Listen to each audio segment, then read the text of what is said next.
aliens, and you don't know what it might be. I was so excited. I ran inside. Mom and Dad, you got to come see this. Drag them out in the snow so they could see it too. And discovering Saturn by accident was thrilling for me, and had forgotten to tether down the $5 million tool bag, and it escaped from her grasp. And so I saw the tool bag following the space station across the sky. And right now I'm retired from my day job and basically doing full-time astronomy outreach and education and astrophotography. I'm a NASA Solar System Ambassador.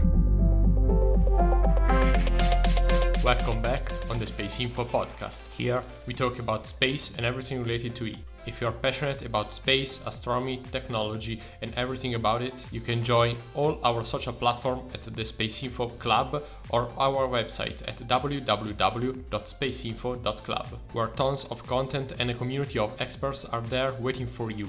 This is the SpaceInfo Club. Hello Mark, how are you? Today we talk about astronomy. How are you? I'm well, thank you very much. It's nice to be on the program. Tell us what are you doing now? What's your main activity?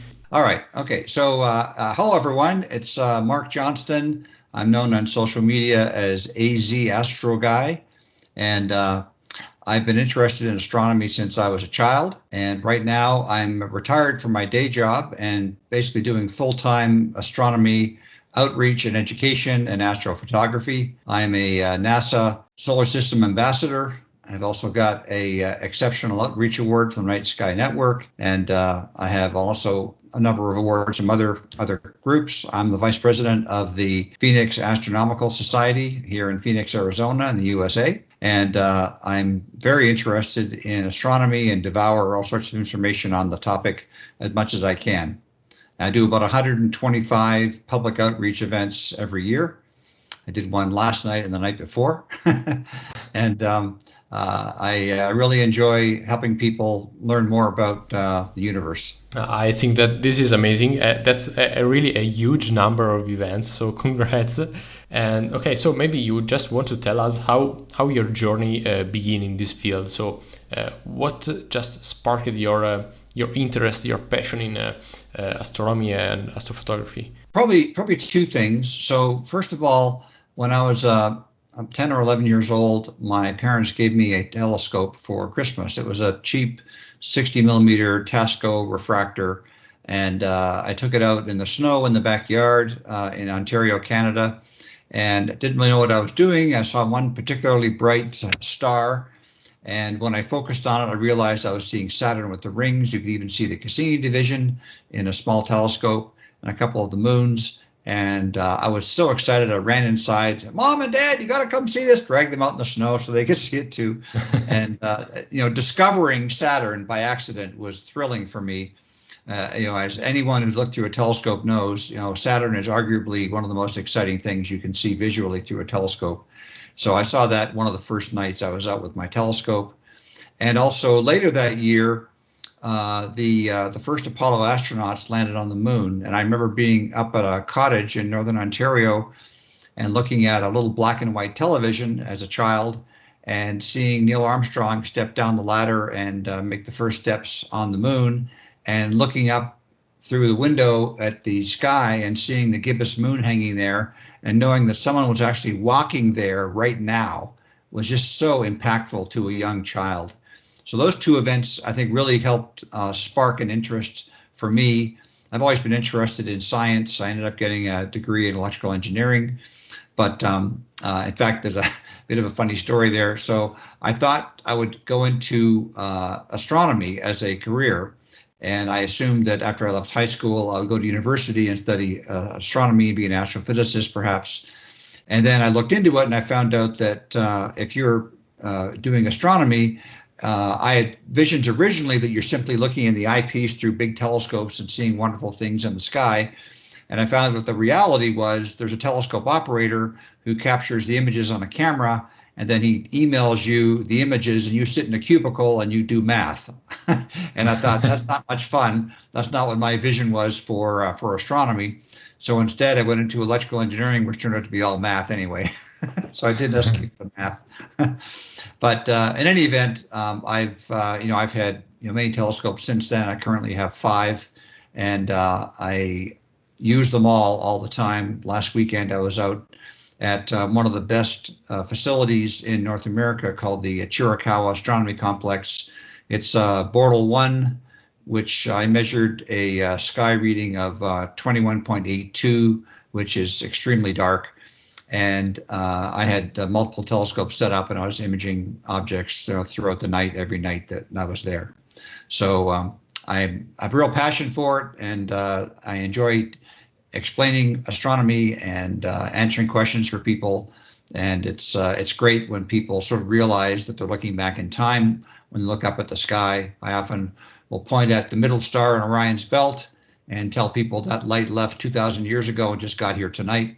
And they're all floored at that realization. So that's kind of how I got started and kind of where I am now. Yeah, so basically, if I'm understanding correctly, besides the result of this activity, what seems to be very important and one of the, let's say, center topic of your activity is basically sharing what you do with other people. Yes, it is. And okay, so you mentioned a couple of experiences, I would say, at the beginning of your career, because actually that was what sparked the beginning of your passion. So maybe you'd like to share with us some other experiences, maybe while actually photographing the cosmos. Well, one of the ones that it wasn't actually photography, but it's a very memorable experience. As you may know, there are plenty of websites and apps that will tell you when the International Space Station is flying over, and it's quite bright and quite obvious. And I wondered whether if I pointed my telescope at the space station, could I actually see the solar panels and the main crew chamber, or would it just be a blob? And so I set up a telescope in the front yard. I knew the ISS would be rising at a certain time. And sure enough, it appeared where I expected it to appear, and I focused on it carefully with my telescope, and I could clearly see the solar panels and the structure. It was very exciting. But then I noticed that light following the space station. So there was a bright light of the space station with the structure of the solar panels and so on. And then right behind it, a little faint light following behind.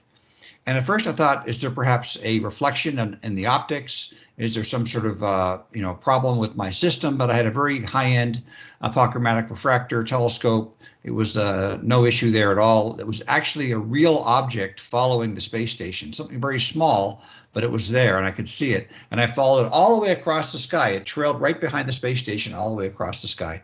And then eventually the space station flew into the Earth's shadow and it disappeared. And I thought, what could that be? And of course, you're thinking, aliens, and you don't know what it might be. And I went to bed that night. I was completely puzzled. In the morning, I woke up and I checked my space news. And it turned out that one of the astronauts on the space station had been out doing some servicing of the space station outside the space station and had forgotten to tether down the $5 million tool bag, and it escaped from her grasp. And so I saw the tool bag following the space station across the sky. Wow. And it has since burned up in the atmosphere, of course, but that was sort of a fun thing to see. Yeah. Probably you were just looking, I would say, in a third perspective of the thing. We just can imagine what the astronauts could have imagined while seeing that bag of, I would say, falling down to the planet in that moment. Yes. So that was a fun memory. For sure, I can bet on it. And also at the beginning, you mentioned your, I would say, very active role as ambassador. And so maybe there are different sides of one thing. You mentioned with the astronomy, you imagine it as just pure observation, and then turn it out with also maths involved, a lot of calculation. So probably you'd like to share some responsibility that you have as an ambassador, and how does it complement your work as an astrophotographer? So solar system ambassadors are appointed once a year by NASA, and you have to be a U.S. citizen to be a NASA solar system ambassador. You apply in September, and they review the applications throughout the fall, and you're told in January whether you pass or not. And as a solar system ambassador, you're required to do at least 4 public outreach events and report on them back to NASA as far as what you did and what you talked about and who you saw and any photographs and so on. And as I mentioned earlier, I did about 125, so I met the criteria. So basically what I do is I assist NASA with astronomy and space science related education and outreach. So I can talk about current missions like the Parker Space Probe going to the sun, or past probes like the Kepler mission and Cassini and Juno and things like that. So I seek to educate and inspire the next generation of scientists and engineers. So I'll do a lot of public events at schools, at public parks, libraries, and I also do corporate events at hotels and resorts. And in many of these events, I'm doing EAA, which is electronically assisted astronomy, where you have a camera attached to the telescope, and the camera connects to a laptop, which then goes to a television. And so people can stand and look at the TV, and everyone can see the image at the same time. So, for example, last night at the Four Seasons Resort, I was doing an EAA presentation, and I was showing the twin galaxies in Ursa Major, M81 and M82. And as we looked at the galaxies, as more and more light came in from the camera, you could see the spiral arms appearing and the structure in M81, a little red area in the middle of M82, the cigar galaxy, and see more and more and more detail being revealed the longer you stay on it through what's called live stacking. So this technique is in many ways preferred over looking through an eyepiece, because you can see more detail in events, you can see color in objects. If I was to show, for example, the Whirlpool galaxy to someone in a telescope, especially if you're in the suburbs of a city, all you're likely to see is maybe 2 little nucleuses, the 2 nuclei of the 2 galaxies, 2 little faint smudges. But yet with my EAA approach, I can show you the full spiral arm. I can show you the light bridge connecting the big galaxy to the small galaxy and all the detail there. So it also means people can see the same thing at the same time. There's no lineups. And if people have glasses, there's no worry about taking glasses on or glasses off. It's good for people who are in a wheelchair or they're very young. Everyone can see a television. There's no need to worry about trying to look into an eyepiece. So that's pretty much how I do most of my public events now, and it's worked out very well. Yeah, as I said before, I think that this is the spirit of sharing and letting people know what you do, and also being able to, as you said, seeing the results of what an observation is. I think that this is amazing. So also due to this, I think that a lot of people can be amazed and maybe are aspiring to become a astrophotographer. So maybe you have some piece of advice that you'd like to tell them, to tell us basically, and maybe also mentioning some challenges. So on one side, some advices, maybe some challenges that come from your experiences, as you were mentioning, capturing some celestial objects. Maybe you have some advices in that sense. Sure. Well, it's really a great time to get into astrophotography because there are so many terrific resources, and also the technology's improved so much. So the first thing I would suggest is YouTube is a tremendous resource for learning about astrophotography. There are at least a dozen really competent astrophotography experts that publish regularly and have big followings. And I think that the first thing to do is to decide what you're most interested in. So, for example, solar photography is completely different from planetary photography, which in turn is completely different from deep space target photography.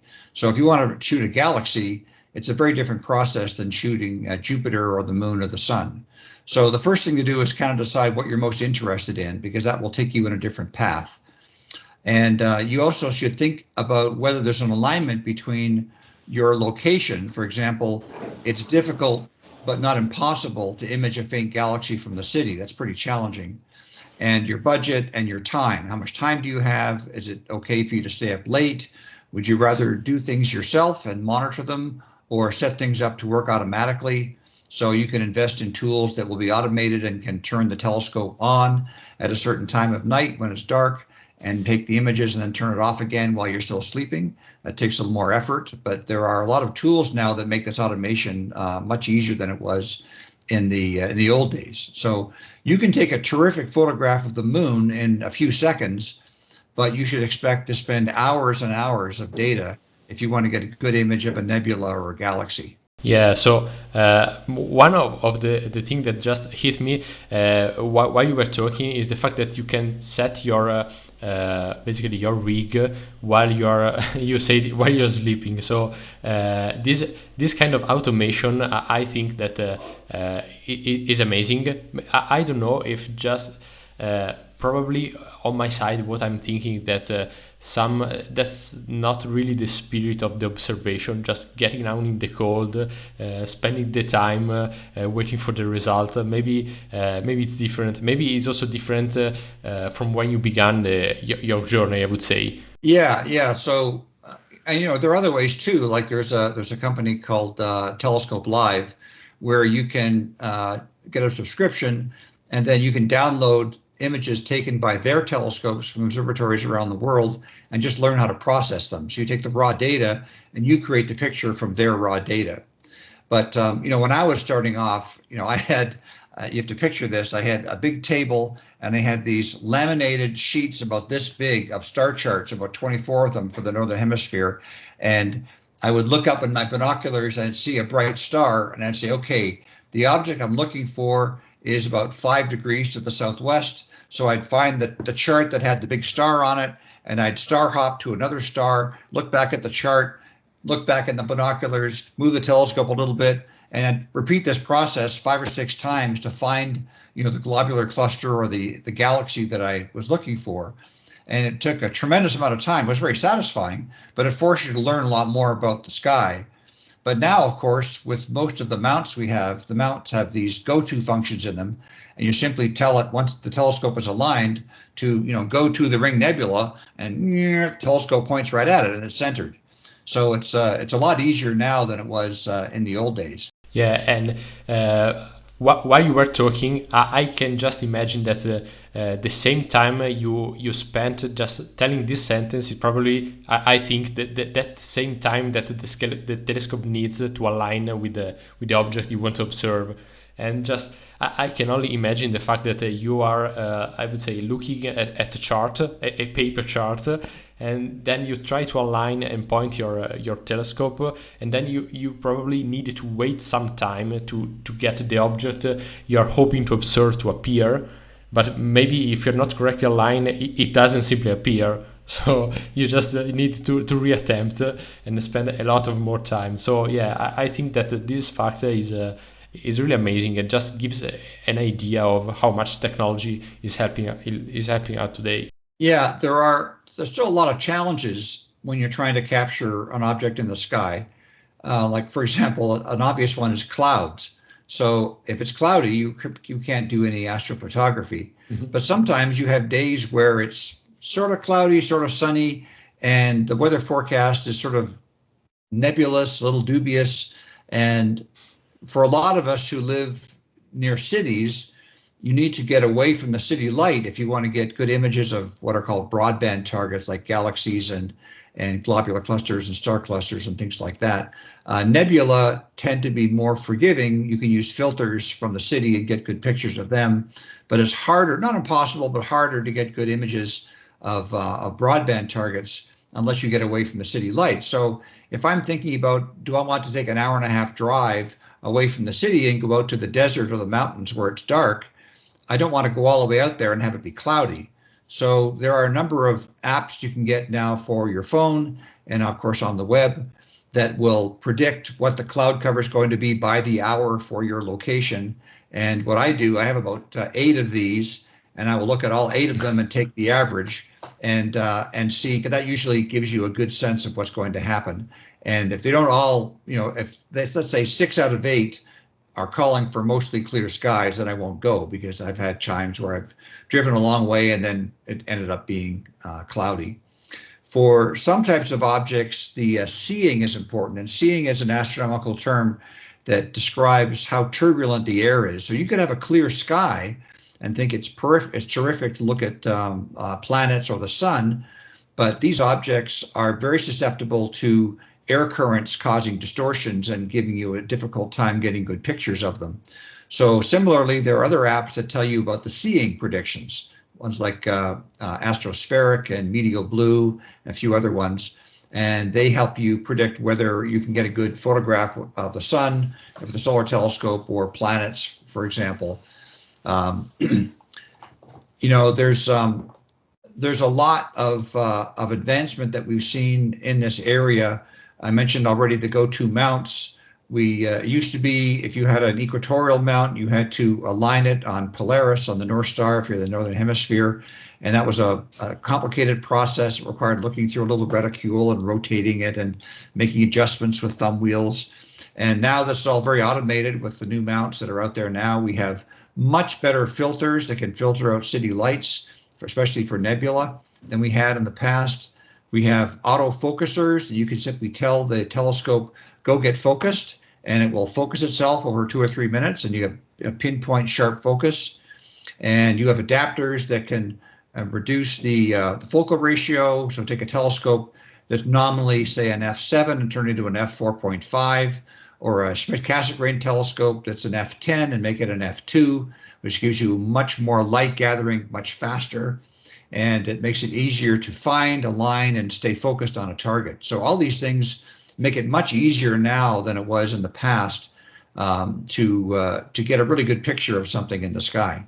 Yeah, and just to get a little back on what you mentioned about taking photograph from, I would say, the surface of the planet. You have an atmosphere, and just to point out the fact for people who are listening, that's only one of the many reasons why we have a space telescope. Basically, one of the advantages of being out of the atmosphere. Okay, probably some telescope also just exploit the presence of, for example, the moon to get the right light to be shielded from radiation and other things. But one of the point is getting out from the atmosphere, because it is it's just like a filter. And but not, I would say, not a good one, useful for the photography. Most of the cases just the disturbances, and you can only get rid of it just by getting out of the atmosphere itself. So that's one of the point why space telescopes are so important for the people who didn't know.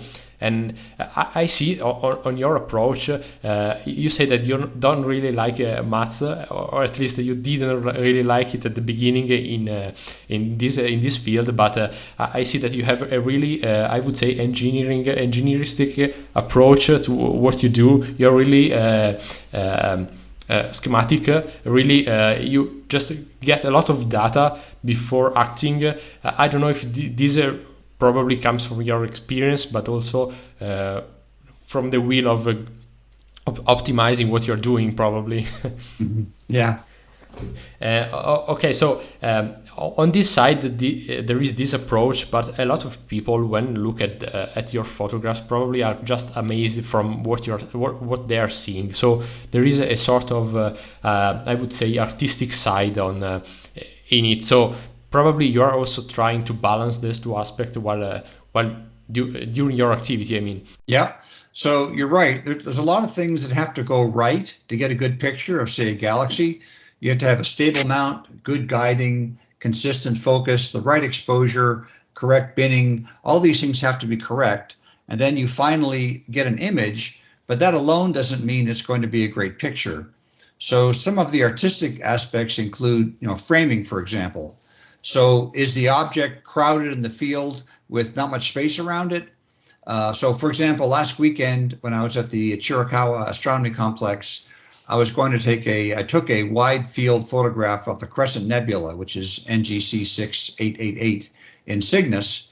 And my first thought was I'd center it in the field. And then I realized that on one side, there was a very large nebula complex near the star Satyr, SADR, which is the central star in the cross of Cygnus. And I could frame the picture such that I could get all that nebulosity on one side and the Crescent Nebula on the other side. And I found that framing made it much more pleasing to look at. So another example would be if you want to take a picture of the Sombrero Galaxy, which is M104, there's a really interesting star cluster nearby called the Stargate cluster, which is a triangle of stars inside a triangle of stars. and you can adjust the photograph so you can capture both the galaxy and the star cluster in the same field, which makes it very, very interesting. So part of it is framing, as I say. Part of it is, do you want to add more color? Some people take this overboard. I've seen some very garish purple galaxies that are not realistic, and also some impossibly vivid nebula colors that look very artificial. I think adding some saturation and hue adjustment can be a nice artistic touch, but you have to be careful that you don't overdo it. Similarly, you can try to sharpen an image, and if you over sharpen it, the image starts to look very unnatural. So it's tempting with some of the software tools that are out there to try and push things pretty far, but you have to know when to kind of dial it back a bit and make it look a little more natural. But there's a balance between, I think it's okay. I'm not doing necessarily, research for a professional university. So I'm just making a nice picture I want to post on social media. So I don't think there's anything wrong with adding a little bit of saturation, maybe a little bit of a hue adjustment, adjusting contrast a bit to make it look good. And I think that's kind of appropriate for the kind of level that I'm at. Yeah, particularly on this last point, I think that, again, for some people, maybe it's proper to make out some differences. As you mentioned, you said you're not making particular research, for example, for university, for research itself. So by observing different wavelengths, people in general add some color, but there is no I would say visible correspondence between the color you've been adding to a photograph, for example, to an observation, because you're probably, I would say, you're observing a phenomenon or a galaxy or something, for example, in infrared or in ultraviolet wavelengths. So you're just adding a color code to recognize different wavelengths, but that they are usually not they are actually not visible to you. What you were saying, if I understanding correctly, you're trying to balance the color to make it to make a better photo. So that's something that I really like it, because you're just melting different aspects, and you're just trying to take the best shot for people to like it. If I'm understanding correctly, is that the right approach? Right? That's right. Okay, and I really love it. So you mentioned some photographs, some I would say. Angles of the sky you have been taking, but is there any project or any particular, I would say, maybe expedition you are really excited about your journey? Yes, well, it turns out that exactly 1 month from today, I'm going to be in the African country of Namibia, which is south of the equator. And there's a astro camp you can go to where you are able to reserve in advance telescopes that are already mounted on mounts.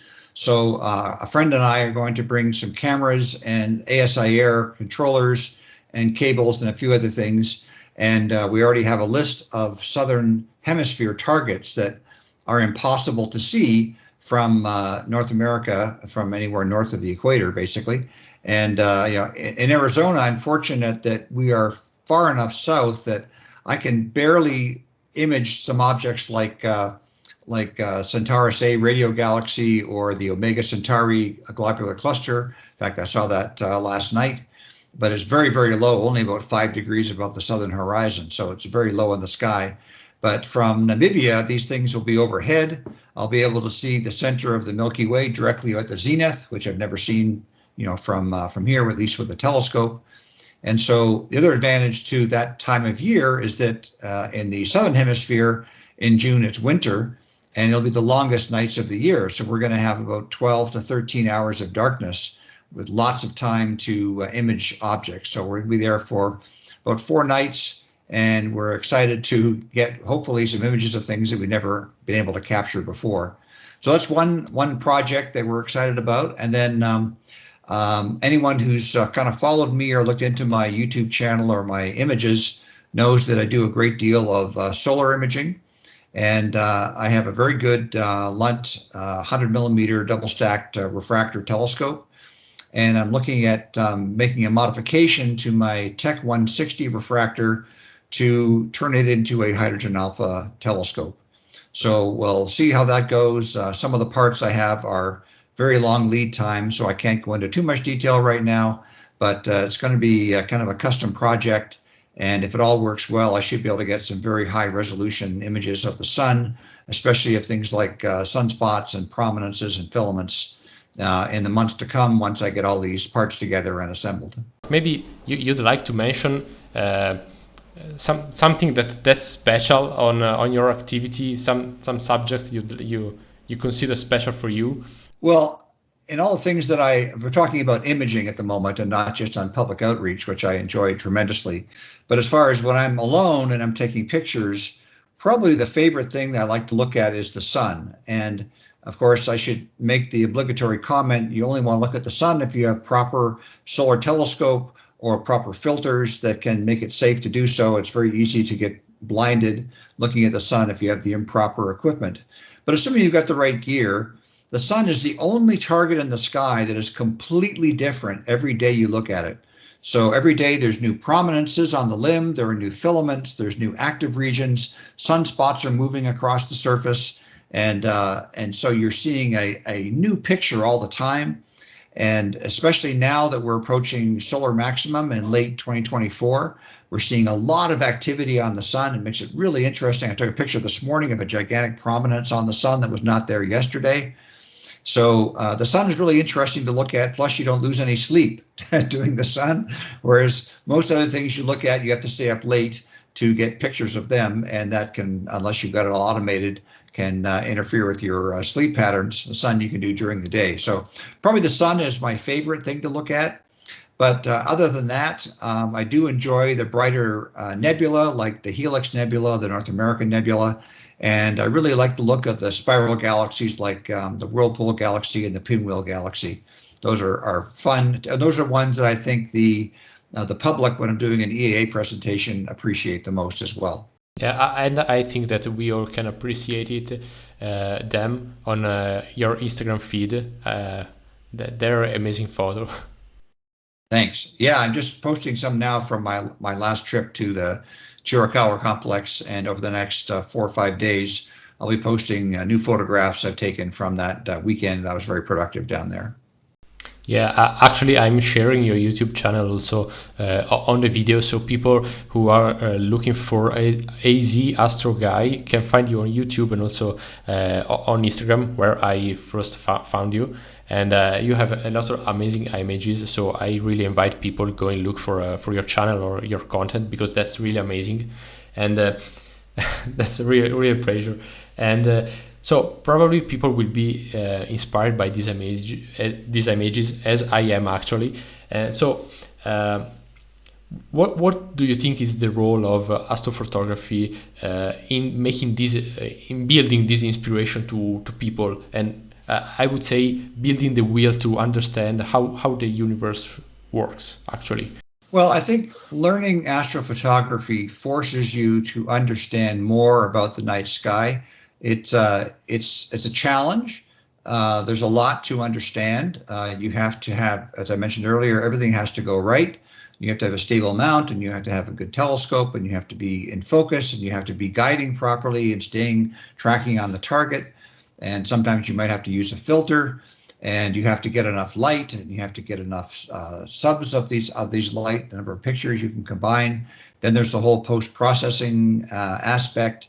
But as you're doing that, you tend to get a sense of how insignificant our sun, our star, is with respect to the entire Milky Way. So our galaxy, the Milky Way, has got perhaps 400 billion stars, our sun of which is just one of those 400 billion stars. And when you look at an object in your telescope and you're capturing data with your camera, and you see these countless stars in the background of whatever picture you're looking at, whether it's a nebula or a galaxy or a star cluster or a binary star or something, you're going to see all kinds of stars in the background. You realize just how insignificant our sun is with respect to the Milky Way. And then you turn your telescope to look at the constellation of Virgo, and you see hundreds of galaxies in one field in Virgo, for example. And you understand, the Hubble Deep Field told us that there are perhaps 2 trillion galaxies in our universe, in the observable universe. So if our Milky Way is in fact only one of 2 trillion galaxies, that makes our whole galaxy fairly insignificant. And then that's just kind of a size thinking. If you think about time, the average existence for any one of us will span perhaps 100 years if we're lucky.